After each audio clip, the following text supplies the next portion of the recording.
Hello again. This is Jens Nickel from Elektor. I'm the editor-in-chief, and that's a new installment of our famous Lab Talk. We are in the studio in Aachen, and yeah, you may know that last installment I was alone in the studio. Now here it's very cozy because I have two colleagues at my side. And to the one to the left, that's Brian T. Williams. Brian took the plane from South Africa. We all met here in Aachen to have some days of collaboration.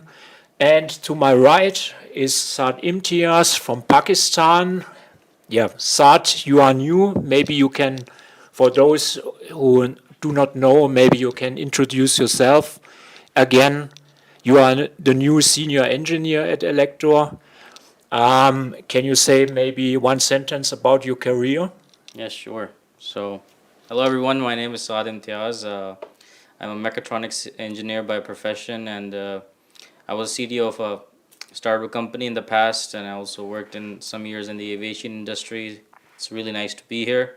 It's my actual second lab talk, so I hope you're familiar with me today. All right. Yeah, and we will come later to you again because, yeah, you are now very experienced on the new Raspberry Pi 5. Is no longer a secret. And Brian, you will talk about your visit in Cambridge on that Raspberry Pi meeting. We come later to this. First, let's go to the current edition of Elektor. That's a wireless edition. We have the main topic wireless. So that's a very broad subject. There are many things playing, for example, Bluetooth Low Energy. We will also come to that a little bit later. Yeah, I prepared the cover for you. Yeah, you may know that this is AI generated.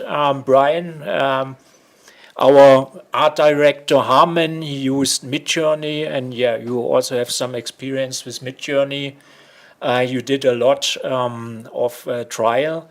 Yeah, this is a picture which symbolizes the, let us say, ease of use of applying Bluetooth Low Energy in our days, because it's getting simpler and simpler to use all these standards, because there's a lot hiding the details from the developer.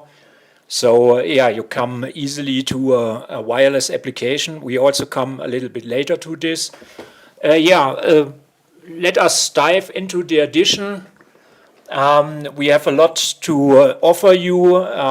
You will get the copy at the newsstand sales, of course, and also in our Elektor store. For those who are members, they have it, of course, every time fresh in their mailbox. Let us begin with the cover story, Raspberry Pi Pico as a spectrum analyzer. That's a story from our famous author, Martin Osman. Yeah, he really managed it to use the Pico for spectrum analysis. He does, of course, FFT. And I read it again in the summary. He comes to 500 kilosamples with the intern ADC, and if he's using an extern ADC, he comes up to 500 megasamples. So that's really a lot. We have some other articles in that edition, but before we come to that, we want to say goodbye to another colleague who has to take the Thalys to Paris from Aachen. Yeah. Hello. That is Jean-François. That's our junior engineer.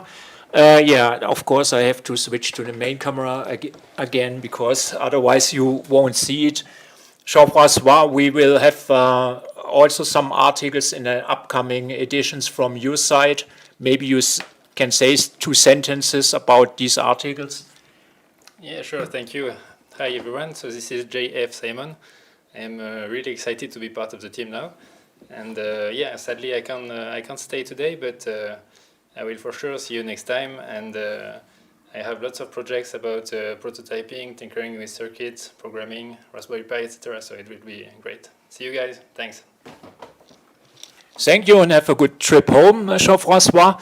Cheers. Okay, let's go back to the wireless edition. Yeah, bye. We also have a nice LoRa article in it for these people who want to really dive into secrets of LoRa. And yeah, I have to admit, I also learned a lot. We will present a module from company eByte in that article. You may know that there are a lot of LoRa boards on the market. Most of them, they really hide a lot of the LoRa secrets. You just plug it in, connect it to your host microcontroller, and then all this LoRa magic is done. But with these eByte modules, you really can fiddle around. You can configure the modules as you want, and then you learn a lot about LoRa. So for those who are interested, they should really dive in that article. And yeah, we have another big project, that's the Pico clock. There Marco Rohleder, another Elektor author, is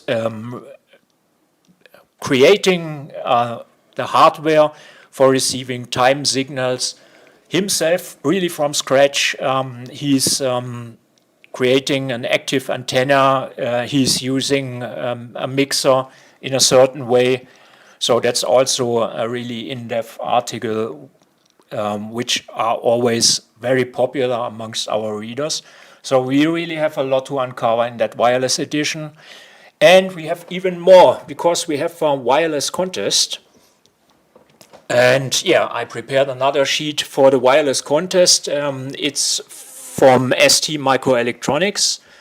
It's called the STM32 Wireless Innovation Contest, and as the name says, it's built around STM32s in the form of three quite powerful boards. You can see it in detail here with small pictures. I have another sheet where you can see one of the boards. Yeah, that's actually a very interesting board. That's a WBA. And you can see there's a kind of breakout board plugged on another breakout board. And this other mother breakout board has Morpho connectors, has Arduino connectors, so you really can do a lot.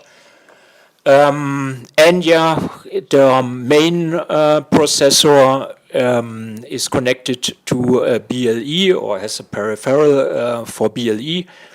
And yeah, you can really make exciting projects with that.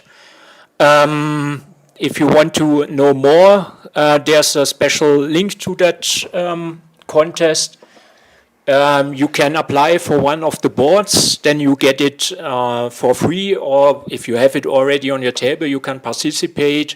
You can see the link down there. That's electromagazine.com/st-contest.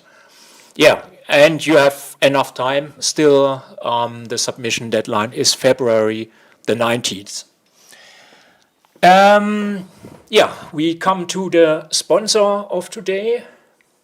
And yeah, I want to give that to Brian. He has the better pronunciation. Well, yes, indeed.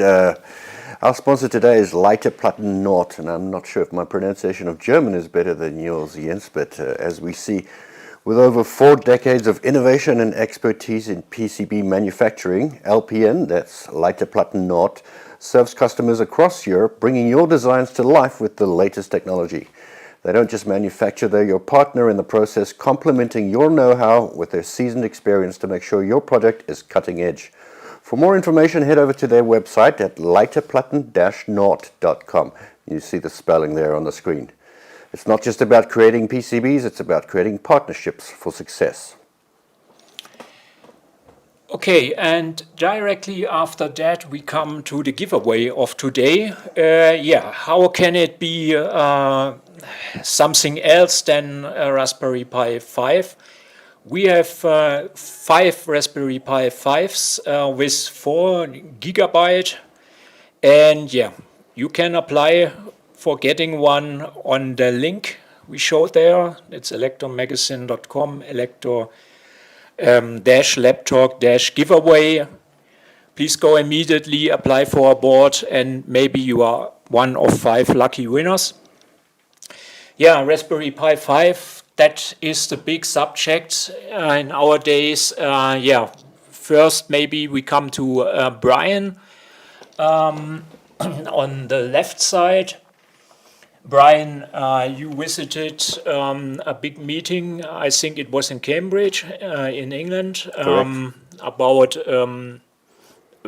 Raspberry Pi 5, but also other projects.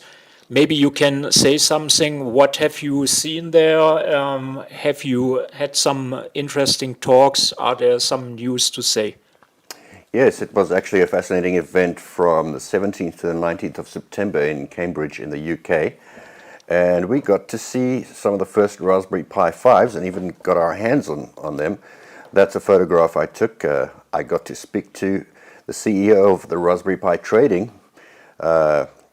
Eben Upton, and have a look at that board there with its fan and its heatsink. We were very lucky to get early access to this. So, as Jens said, Saad has been experimenting. We've been taking these apart and having a look and benchmarking them, and we have a lot of new content on Raspberry Pi coming up. That's not all we saw. We had some great keynotes by speakers, including Eben Upton, but also others. And we saw some other things that they're working on which we're not allowed to mention, but they're coming up with great things. And some of the things we did see that we are allowed to mention are, for example, working on stereo imaging, because the new Raspberry Pi 5 has 2 camera interfaces, so you can run 2 cameras simultaneously, and that opens up all kinds of things for machine vision innovation. And not only that, but we saw the accessories that are coming up. In fact, we're lucky enough to have some to show you today, but we'll hand to Saad just now to do that, including the new cases. And it's going to be a full field by Christmas in the Raspberry Pi arena. Yeah, that's indeed one thing I would also like to try, because I bought some months ago a stereo Pi. That's a kind of add-on board where you can connect 2 cameras to have a stereoscopic image at the end. I'm a big fan of this technology. Sadly, there are less and less TVs and less beamers who can really show these pictures. But if you watch the famous movies with 3D effect and so on, you know what I mean. That could be maybe one of our future things where we can enhance our streaming, so you would see us here in 3D. Could be cool. Maybe we can try this out. Saad, to my right, you got one of the first samples of the Raspberry Pi 5 and you immediately tried it out. I give you the microphone. You can, of course, say more about this. Sure, yes. So I got the new Raspberry Pi 5, and to be honest, I didn't use much of the old variants of Raspberry Pi rather than the 4. So I really was using the 4 before the 5. And I can confidently say, after my testing and running a lot of benchmarks we're going to go after in this lab talk, that it's twice the performance now in pretty much every other benchmark. So in single core scores, multi-core, and also this time I tried to use it as a daily driver. So I program Arduino Uno or even ESP32 on it. I did some testing in terms of temperature, trying to find out which is more hotter and how to optimize its thermal performances. And even my daily workload, so a YouTube video on the left side and some programming meanwhile, and it performed the best. It's not like every other powerful Ryzen CPUs out there, but it works great if you happen to lose your computer for a while. Saad, we will come immediately a little bit more to that. I got a hint that I forgot something, and that is the code word for the giveaway for today. And the code word is very simple, Pi 5. So if you go to that webpage and apply for a board, you should enter Pi 5. I think it's not case sensitive, or is it, Brian? No, it's not case sensitive, but just in case, you wouldn't want to lose the opportunity to win the prize. Capital P, lowercase I, 5. Okay. Then we are done with that. Coming back to Saad and the Raspberry Pi 5. Saad, what did you try out on the table here? Because the last days you were very busy with the Pi 5. I think it has something to do with cooling. Yes. Exactly. So the new Raspberry Pi 5, they made the new heatsink with the integrated fan. It's a PWM fan, so with respect to load, if your load increases, it definitely increases fan speed, and it's not that loud. The acoustics are good, and you definitely will require a thermal solution for this Raspberry Pi 5 because as it got powerful, it uses more energy, and with using more energy, we need a thermal solution for it, Of course. for sure. So we just made this small presentation just to give you a nice sneak peek about the both variants. So this is the new Raspberry Pi 5. The form factor and everything is the same. The small thing they changed is that the Ethernet port is now on the right side. Before that, as you know, it was on the left side. No big change, but it affects the cases. So if you were having any old aluminum cases, you might have to upgrade. And speaking about testing, so as I mentioned before, I wanted to use as a daily driver as it got powerful, equivalent to Intel Celeron processors. And yes, a little bit of VS Code, programming ESP32, watching a live stream video or an old video in 1080p, and it performed well.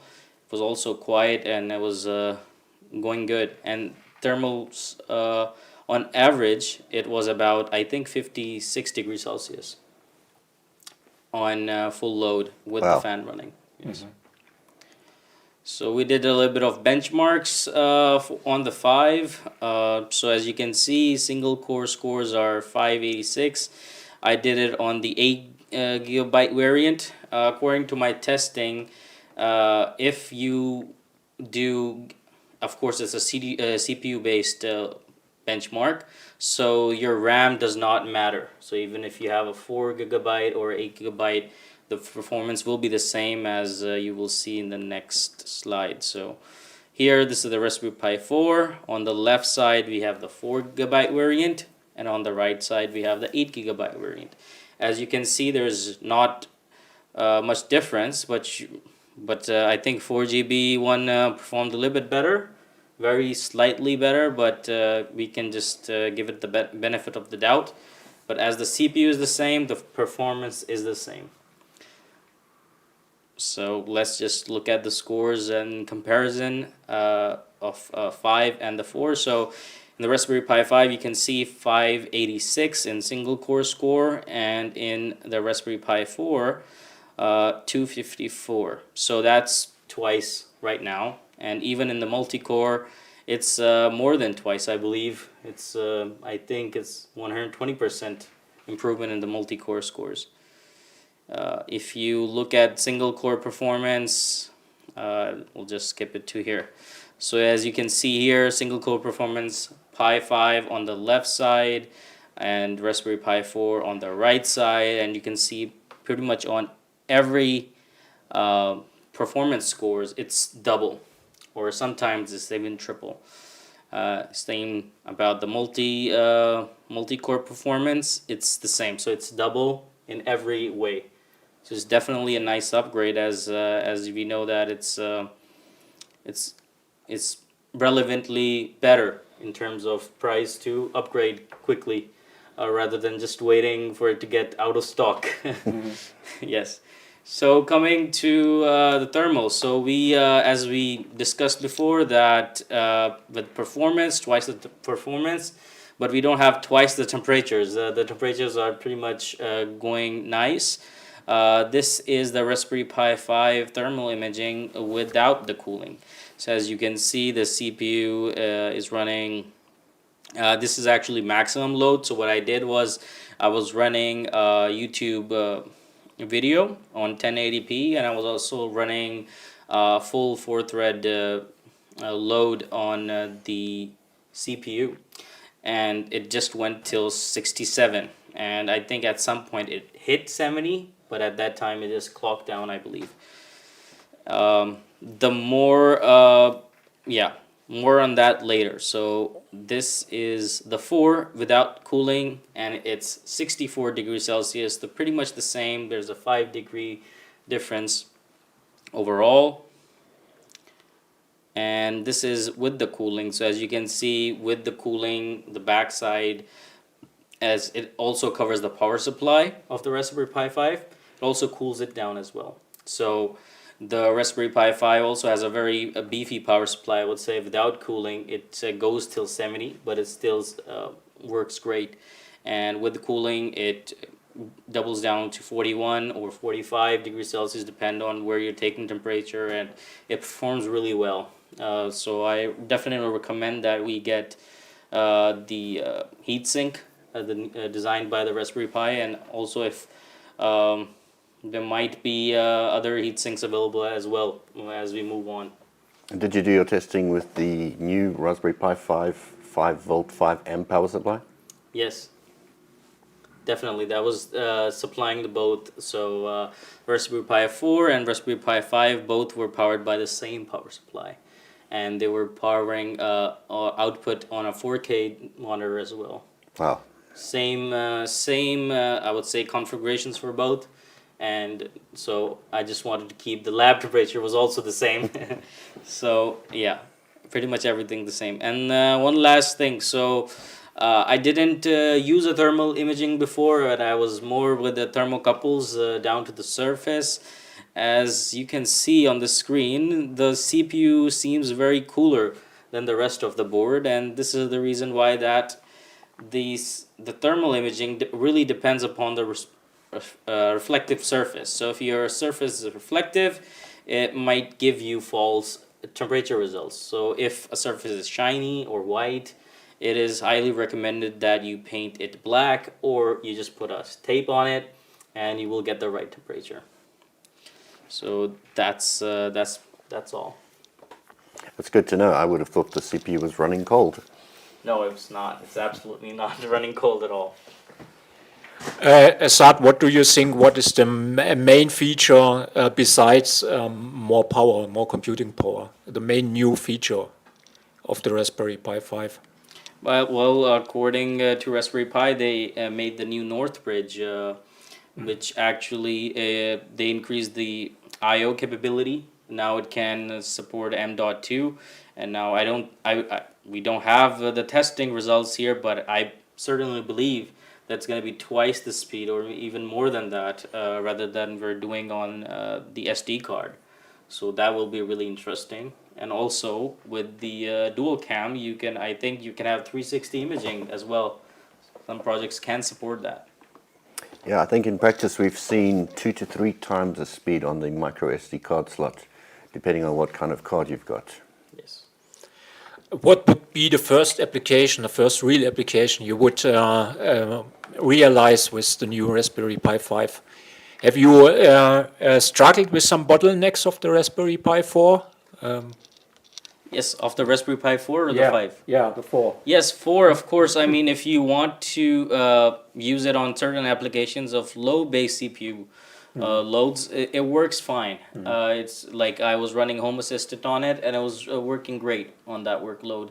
I also wanted to try, actually, I have a NAS, built-in NAS based on the Raspberry Pi 4 in my house, and I store files there on a SD card. And so I'm going to try the 5 on it because I didn't have much time to test that speed on it. But definitely there were bottlenecks with the 4, and now if you just put them side by side and if you just want to use it as a normal computer, it's a significant difference. You can actually feel it. So you are planning to also use it as a normal PC? Yes, just for testing or for fun purposes. I was thinking, hey, if it got a little bit more powerful, it's equal to a Celeron. Why not just use it for a day and we document that and show it to our viewers that it is possible. It is a very small form factor, and you can power it with a power bank, and maybe you can use any monitor out there and use it as a display. So it can be a very small computer now. Before it was it was still a computer, of course, but now it's powerful. As today's standards, it's much more usable. I myself have a Ryzen 9, so I'm a little bit not used to slow speeds, but this was reasonable. It was culpable that I can still use it, program stuff, and something like that. I'd like to see the displays maxed out. I mean, you've got 2 4K outputs on the HDMI, Yes. plus 2 display-capable MIPI ports on board, to which you can connect another 2 displays. It would be interesting to see how it coped under that pressure. Exactly, I should try that. I didn't do it in my testing, but we should definitely put 2 4K displays to test. And also, yes, so the read and write speeds of the USB are also really improved as well from the last variant, so that's definitely a big upgrade. I didn't test it, the Ethernet, but we should try that. More on that later. I mean, we're going to release an article or a video about it, so definitely people should stay on track if they want to learn more. Yeah, and you have prepared something here on the table. I'm curious if you have something to say about that, Saad. And while Saad takes out his toys, just an important question from you, Flip, is when will it be available? I believe they ship on October 23rd. Now over to you, Saad. Show us what you got. Sure. So this is the new Raspberry Pi 5. I already have the heatsink on it, and as you might notice that it covers pretty much the power supply, the CPU, and also the North bridge, and also the Wi-Fi card as well. So you can see that here. And the new case, it comes with a fan inside. We didn't test it that it fits or not. Well, actually, we did test it. It doesn't not fit if you have the power supply here, this one installed. You have to remove this one and use this. And I believe I still have a small one, which you just paste it on the CPU, and it works like that. I highly recommend if you can design something better, a much bigger, heatsink, because it will help us cool it down and keep the minimum temperatures low, as we know that if you want to have a long-lasting silicon, you need to keep the temperatures low at all times. So yeah, it's actually a really great design now from the last variant, and it looks great. That's all. Well, it does look great, and yes, Elektor definitely will be selling it. That's a question from YouTube, as well as a host of accessories. One of the things you mentioned, the new I/O chip, and they've put a PCI Express slot on there now, so that opens the possibility of having a non-volatile SSD in M.2 format externally, so you could possibly boot from that. Yeah, exactly. You can boot from that, and I think they're making a hat for that for this M.2 slots as well. So that would be definitely a really good addition, and it will be becoming more close to a computer and a fast computer than before. But still, on the SD card slot, it was much faster than before. The boot times were better on the 5 rather than the 4. I think it takes 10 seconds to go to the home screen. So it's great. And as you can see here, these are the two camera slots, 2 HDMIs, and the USB Type-C. And if you look at from this angle, you can see the placement of the Ethernet port. So the Ethernet port was right in the 4, it was here, and now it's here. And these two USB 3.2, I believe, these are upgraded as well. So the speed has increased significantly overall in the entire board. Yeah, well, 10-second boot up is fast. Might not be fast enough for some. They'll want that NVMe drive, or Exactly. or they'll be wanting to hook up their RTX 4090s somehow. I don't know. I think we're gonna have to test that, but I can't comment on that right now. But also, they have a button now. I totally missed out on that one. Yeah. That's the most favorite one. You are right. Yeah. Yeah, so I totally missed out on that one. Before, yes, of course, you had to really unplug in order to power it off, and now this button is a really next step to becoming a proper PC. So now it has this button, you click it, and then it prompts you to turn it on and off, or reboot or shut down. And that's a really good addition here. And if you can see here... Is the button also accessible when you have it in the housing? Yes, it is. And as you can see here, you see a dedicated PWM fan output, so that you can control the fan, and so with temperature increase, it does change its speed and everything, which is really nice. Before, we used to use 5 volts and ground, and the fan used to work at 1 speed out all the time, very basic. And now we have this, which makes it really silent. You really don't know when it's on and running.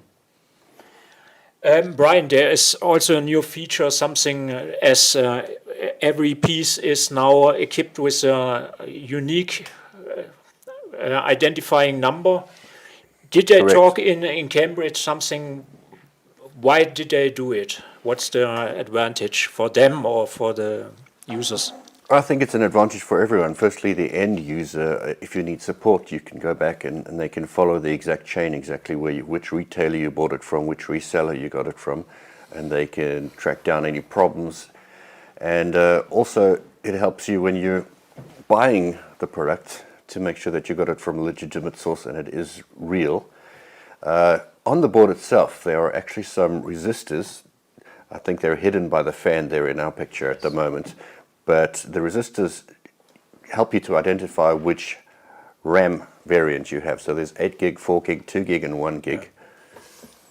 And to answer the question from YouTube, this one is 8 gig, yes, and 4 gig will be shipping, I think, simultaneously with the 8 gig, but 1 and 2 gigs may have to wait, and they may decide ultimately not to make a 1 gig. We'll see how that goes, but for now it's 4 and 8 gig. I also heard that 16 gig would be also possible. Possible, perhaps, but it wasn't discussed as an Okay. option. The resistors, as they are on the board, give you 4 options. Now, it doesn't mean you can just move the resistor and suddenly you'll have more RAM. And someone might try to rip you off that way, but take a careful look at how well it's soldered on. Okay, any other new features? Oh, We talked about the double camera yes. interface, which is also a double display interface.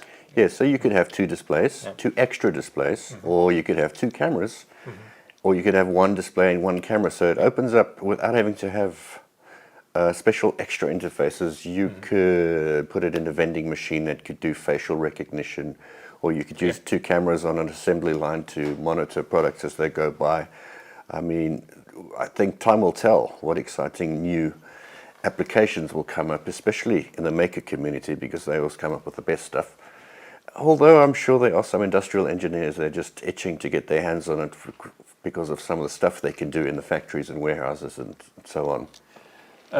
Saad, what is the situation qua firmware and qua documentation? I think it cannot be that complete as for the Raspberry Pi 4 at the moment. 5. No, the Raspberry Pi 5, the documentation and firmware Yes. and situation, libraries and example projects, there cannot be that big ecosystem as for the Raspberry Pi 4. Yes, exactly. So, well, I wanted to install Windows 11 on it, and turns out it didn't have the firmware upgrade. Because right now the tools we have for flashing Windows, it says Raspberry Pi 4, and you have to configure the bootloader and everything, and it did not work for me. But of course, currently the engineers are working on it, and that things will be out soon.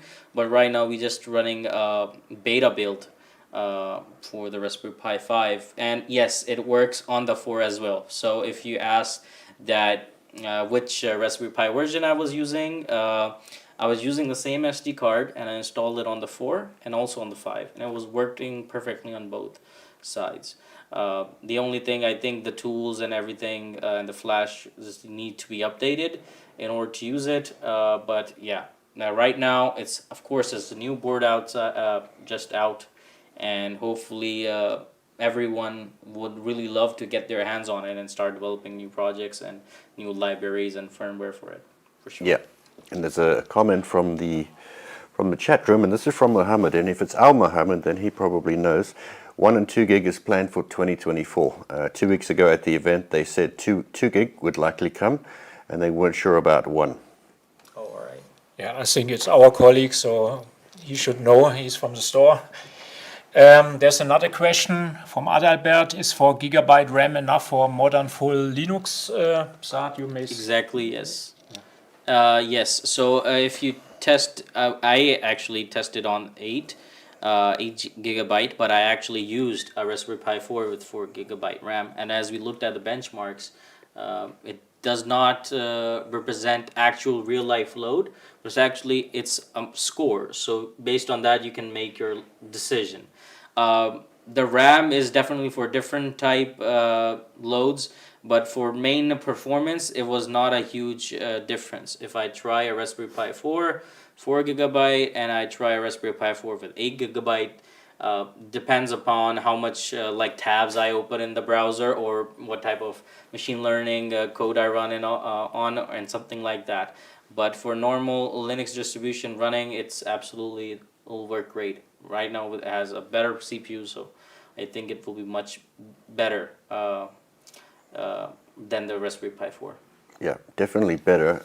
As for Linux, well, you said you were going to try and install Windows. Any luck with that?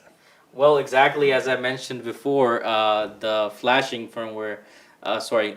Windows 10 for the Raspberry Pi 5, it's not available yet. So we have to configure the bootloader and everything, and the boot config file accordingly in order to use Windows 10 or Windows 11 on it.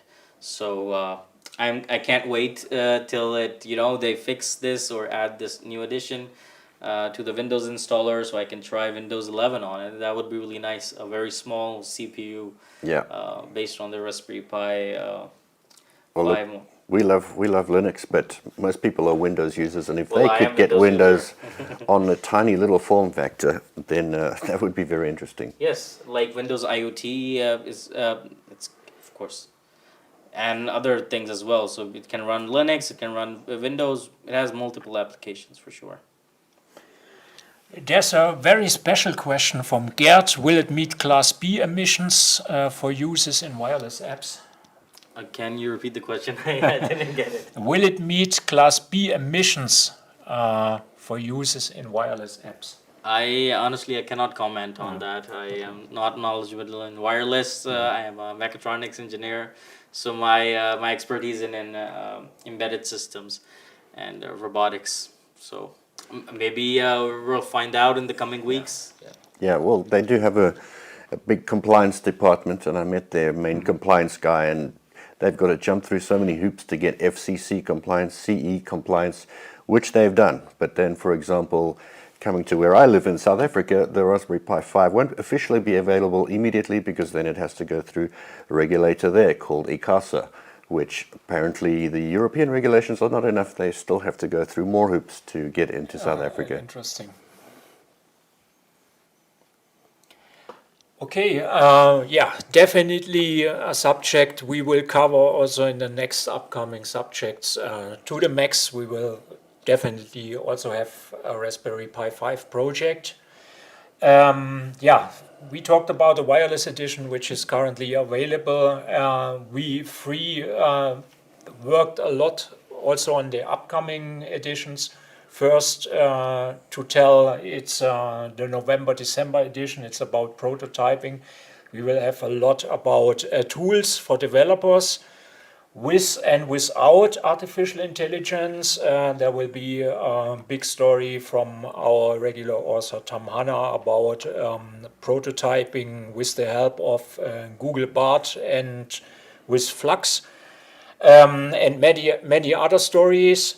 And yeah, after that there will be a guest edited edition, and yeah, this year we will do it with Espressive. And Saad, yeah, you also worked on that edition. You curated some articles, and you are doing a project, an ESP32 project yourself at the moment, which is fully dedicated then to the edition right after that, which will be January, February, about power and energy, also a very, very popular subject. Say yourself, what is it? Yes, as you mentioned before, it's power energy. So I'm making power. You can say the chip I'm using is a poly energy meter. So like 3 phases, but I'm actually using its 1 phase. So it's a power energy meter with 3 current transformers in order to with non-invasive current measurement, and it's totally based on the ESP32 S3 variant. So it will be right now the design I'm doing. It's of course is prototype, but I'm doing testing on it. The order is away, and for the prototype modules, and until I get my hands on it and real life testing, I can comment later. But it seems to be a very small design, so it's going to be from 80 millimeters to across 60 millimeters, and you can install it in your house in order to monitor real-time energy of your house or your lab or anywhere. So it's an interesting project based on the ESP32 S3 variant. Which is not too expensive. What will be the hardware costs roughly? What do you think? Well, I don't know how much it will be at the end, but I believe that it will be around from 80 to I think 70 to 80 might be the price. Okay. Of course, have to cover compliances and everything, and let's say the design, the body, and other things that needs to be considered for the price. So this is not final, but this is very theoretical right now.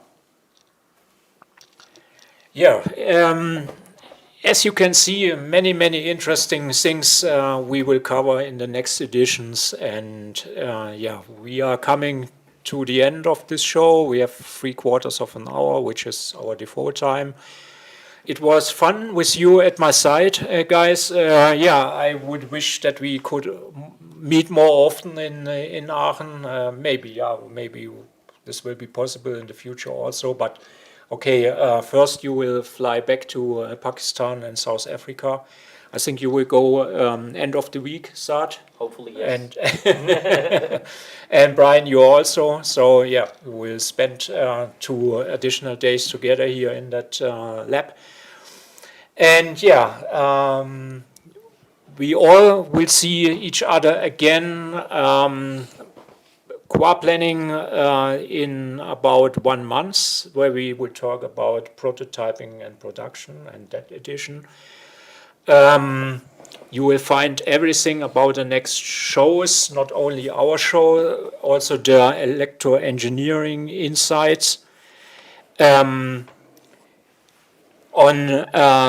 our special web pages, here you can see the web links. You can go there from time to time to be informed about the next shows. And you also should subscribe to the newsletter, where we inform you about all the new shows and upcoming events and so on. And I have a special announcement, which is going the bridge again to that wireless thing. We have the Elektor webinar coming up, And yeah, it will be in 2 days. Brian, you can say something about the next event. Yes, it's coming up in just 2 days. At this time, October 12th at 16 hours Central European Standard Time, summertime, sorry.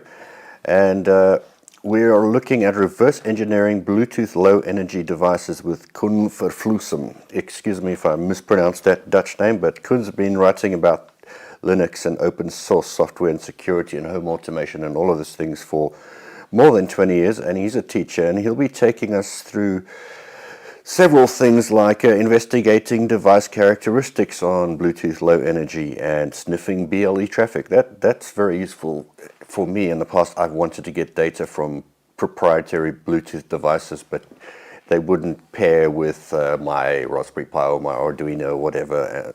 To be able to sniff them and reverse engineer them and make your own products is great. Decompiling mobile apps. Another one, when they hide everything from you, you can take those apps, take the APK out of Android, decompile it. Unveiling BLE commands. There's a whole host of commands, and he dives into the heart of reverse engineering these so we can unravel the mystery of the BLE commands and decode them and interpret them.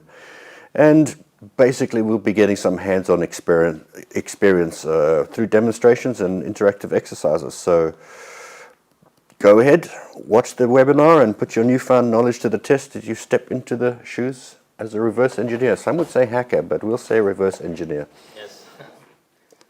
Yeah, you should definitely watch that. I will also do, and there's a option to register for that webinar, so you will get another bell ringing when it's coming. Yeah. We just want to say goodbye now, yeah, and you should definitely switch on this channel next time when we are all back. Goodbye. Great, thanks guys. Goodbye.